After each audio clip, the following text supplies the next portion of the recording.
Om Sai Ram. Welcome to Sai Samarpan channel. मैं हूं आपके साथ में मिन्नी और आज मैं आपसे बात करने आई हूं कि हमारा अच्छा समय कब आएगा और अच्छा समय कब आता है। और जब अच्छा समय आता है ना तो सब कुछ अपने आप सही होने लगता है, लेकिन वो अच्छा समय कब आएगा और कैसे आएगा, तो आज हम इस बारे में बात करेंगे।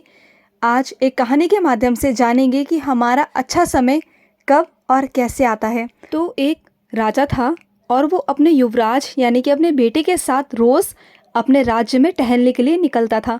रोज़ की तरह वो एक दिन जा रहा था तो वो क्या देखते हैं, एक बहुत ही गरीब व्यक्ति वहाँ पर खड़े होके भिक्षा मांग रहा है और बहुत ही परेशान हालात में है, बहुत परेशान है। तो युवराज को देखकर ना दया आ गई उस गरीब व्यक्ति पे, जो ब्राह्मण था, जो वो भिक्षा मांग रहा था, उस पर बहुत दया आ गई। और युवराज ने उसका हाल जानकर ना उस पर तरस खाकर उसे एक सोने की मुद्रा की थैली उसे दे दी। और वो जो ब्राह्मण था वो इतना ज़्यादा खुश हो गया, उन्होंने कृतज्ञ किया और धन्यवाद किया और बहुत खुश होकर अपने घर की ओर जा रहा था और अपने सुनहरे भविष्य के सपने लेकर अपनी आंखों में जा रहा था। उसे लगा कि अब सब कुछ ठीक हो जाएगा, हमारे जीवन में जितनी भी दिक्कतें हैं, जितनी भी परेशानियां हैं, उन सब से छुटकारा मिल जाएगा। और वो यही सोच के जा रहा था, लेकिन उसका दुर्भाग्य उसके साथ था। जब वो अपने घर की तरफ जा रहा था तो एक लुटेरा आया और उस ब्राह्मण के हाथ से जो सोने की अशर्फियों वाली थैली थी वो छीन कर लूट कर भाग जाता है। और जो वो ब्राह्मण था वो बहुत परेशान होता है, सर पे हाथ रख के रोता रहता है, बहुत परेशान हो जाता है और उसे लगता है कि अब मैं क्या करूँगा। तो मजबूर होकर अगले दिन वहीं दोबारा वो उसी बाज़ार में मजबूर होकर दोबारा से भिक्षा मांगने जाता है। तो फिर से युवराज और राजा वहाँ पर आए, क्योंकि वो रोज़ वहाँ पर टहलते थे। वहाँ आए, फिर से उन्होंने उससे पूछा कि अरे तुम भिक्षा क्यों मांग रहे हो, मैंने तो तुम्हें कल ही अशर्फियों की थैली दी है, अशर्फियों की मुद्राएं दी हैं, तो तुम यहाँ पर क्यों मांग रहे हो भीख। तो उसने कहा कि मेरे साथ कल ऐसे ऐसे हो गया। उसने पूरी कहानी बताई और कहा कि मेरे साथ में ऐसे हो गया और एक लुटेरा आया, उसने सब कुछ मेरा लूट के ले गया, जो आपने मुझे अशर्फियों की थैली दी थी, जो अशर्फी मुद्राएं दी थी, वो सब वहाँ से लूट के ले गया।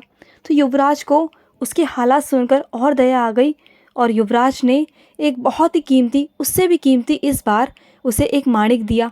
और वो फिर बहुत खुश हो गया, उसे लगा मेरी ज़िंदगी बदल जाएगी, मेरी किस्मत बदल जाएगी। और वो अपने घर की तरफ चलने लगा और घर जाकर उसने एक मटके में, जो वो यूज़ नहीं करता था, इस्तेमाल नहीं करता था, उसने उस मटके में जाके उस माणिक को रख दिया। उसे लगा कि अब मेरी ज़िंदगी बदल जाएगी। तो अगले दिन क्या हुआ, जो उसकी पत्नी थी, उस ब्राह्मण की पत्नी थी, वो अगले दिन नदी में पानी भरने जाती है और जब पानी भरकर आ रही होती है तो उसका बीच रास्ते में मटका फूट जाता है। तो वो घर पर आती है और जो माणिक वाला मटका था, जो वो इस्तेमाल नहीं करती थी, वो वही नदी में लेके चली जाती है। और जैसे ही नदी में पानी भरने के लिए करती है, वैसे ही जो माणिक था वो पानी में बह जाता है। और जब ये बात ब्राह्मण को मालूम पड़ती है तो वो अपने दुर्भाग्य को कोसता है, मजबूर हो जाता है, उसे कुछ समझ नहीं आ रहा होता और दोबारा से वो वहीं पर दोबारा से बाज़ार में भिक्षा मांगने गया। और फिर राजा और युवराज ने उसे देखा, फिर उससे पूछा कि क्या हुआ। फिर उसने अपनी सारी कहानी बताई। तो उन्होंने सारी कहानी को जानकर वो एकदम हताश हो गए, परेशान हो गए। तो राजा ने कहा अब हम इसके लिए क्या कर सकते हैं, कुछ समझ नहीं आ रहा। तो राजा ने अपने युवराज से कहा जब इसका सही समय आएगा तो सब कुछ अच्छा होता चला जाएगा, अभी तुम छोड़ दो। और राजा ने उस ब्राह्मण को 2 पैसे दिए। मन ही मन जो ब्राह्मण था वो ये सोच रहा था कि मुझे इतनी तुच्छ दान क्यों, मुझे इतना दिया है कि मैं इसमें एक वक्त का भी निर्वाह नहीं कर सकता, एक वक्त का भी भोजन नहीं कर सकता। तो इतने में जो ब्राह्मण था वो सोच ही रहा था, उसने सामने से देखा एक मछुआरा है जिसने मछली को पकड़ रखा है और वो पानी में जाने के लिए तड़प रही है, अब मैं क्या करूं। तो उसने सोचा कि इस 2 पैसे से मेरा कुछ नहीं होगा, लेकिन अगर इस 2 पैसे से मैं इस मछुआरे से उस मछली को ख़रीद लेता हूं तो शायद इसकी ज़िंदगी बच जाएगी। और वो उस मछुआरे के पास जाता है, 2 पैसे देकर उसका सौदा करता है। और जब वो ब्राह्मण मछली को पानी में डालने जा रहा होता है ना, तो मछली के मुंह से पता है क्या निकलता है, वही माणिक निकलता है जो उसने नदी में खो दिया था, जो उसकी पत्नी से पानी में खो गया था। और वो खुशी के मारे पागल हो जाता है, चिल्लाने लगता है, अरे मिल गया मिल गया मिल गया, इस तरह से चिल्लाने लगता है और वो खुशी से पागल हो जाता है। और उसी वक्त जब वो चिल्ला रहा था, जो वो लुटेरा था वो उसी वक्त उसी बाज़ार से गुज़र रहा था। तो उसे लगा अरे ये मुझे देखकर कह रहा है कि मैं मिल गया, और उसे डर लग गया और वो फटाफट उसके पास आकर माफ़ी मांगने लगा। उसे लगा, जो लुटेरा था उसे लगा कि राजा को ये मेरी कंप्लेंट कर देगा, मेरी शिकायत कर देगा और मुझे बहुत दंड मिलेगा। तो वो उस ब्राह्मण के पास में आया, उसे जो अशर्फियों की थैली थी वो वापस की और बोला कि मुझे माफ़ कर दीजिए, मेरी कोई कंप्लेंट मत करना, मेरी कोई शिकायत मत करना। और देखो उसे अशर्फियों की थैली भी मिल गई और उसे वो माणिक भी मिल गया। और ये सब कुछ युवराज और राजा दोनों देख रहे थे, जो भी वहाँ पर घटित हो रहा था। तो उसके बाद में क्या हुआ, राजा युवराज को समझाकर कहता है कि देखो अब उसके जीवन में सब कुछ अच्छा होने लगा, क्योंकि उसने पहले जब तुमने उसे सोने की मुद्राएं दी, माणिक दिया, तब उसने हमेशा अपने बारे में ही सोचा, अपने बारे में ही उसने ध्यान लगाया और वही चीज़ उसको लेकर डूब गई। लेकिन जब उसको मैंने 2 पैसे दिए तब उसने अपने बारे में नहीं, उस मछली को बचाने के बारे में सोचा, उसकी ज़िंदगी के बारे में सोचा। तो जब हम दूसरों के बारे में सोचते हैं ना, यानी कि दूसरों के बारे में सोचना यानी कि ईश्वर का काम करना, और जब हम ईश्वर का काम करते हैं निस्वार्थ भाव से, तब जो ईश्वरीय शक्तियाँ होती हैं ना, दैविक शक्तियाँ जो होती हैं, जो हमारे साईं की शक्ति होती है, वो शक्तियाँ, वो ताकत हमें मिलती है।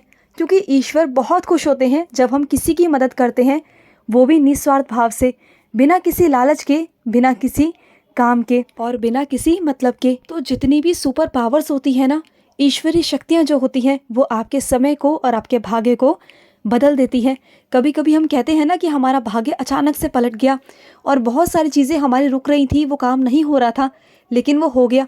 वो कैसे होता है? वो ऐसे ही होता है। आपके आज के किए हुए अच्छे कर्म वो कल को आपके भविष्य में आपके ही काम आते हैं। अगर आप आज किसी की निस्वार्थ भाव से सेवा कर रहे हो, अन्नदान कर रहे हो, या कुछ भी आप कर रहे हो, किसी की तन से, मन से, धन से, किसी भी टाइप से अगर आप सेवा कर रहे हो ना, तो वो डेफिनेटली आपको उसका फल ज़रूर मिलता है। और उससे आपके भाग्य कटते हैं, जो आपके अशुभ भाग्य हैं, जो आपके अशुभ कर्म हैं, वो कटते हैं और आपका भाग्य बहुत सुनहरा होता है, आपका समय बहुत अच्छा आता है। तो हम कहते हैं ना कि हमारा अच्छा समय कब आएगा, तो वो ऐसे ही आता है। हमारा अच्छा समय तब आता है जब हमारे कर्म, जो हमारे अशुभ कर्म हैं, वो समाप्त होते हैं। और हमारे अशुभ कर्म कब समाप्त होते हैं? जब हम दूसरों के बारे में भला सोचते हैं, अच्छा सोचते हैं, निस्वार्थ भाव से सबके लिए अच्छा करते हैं और अपने कर्मों में अच्छाई इंक्लूड करते हैं, है ना, उसे जोड़ लेते हैं कि हमें अच्छा करना है, कभी किसी के बारे में बुरा नहीं सोचना, बुरा नहीं करना। तो आई होप आपको इस वीडियो के माध्यम से समझ आया होगा कि आपका अच्छा समय कब आएगा और अच्छा समय कैसे आता है। तो चलिए मिलते हैं नेक्स्ट वीडियो में, तब तक के लिए मैं लूँगी समाप्ति। ओम साई राम, जय साई राम।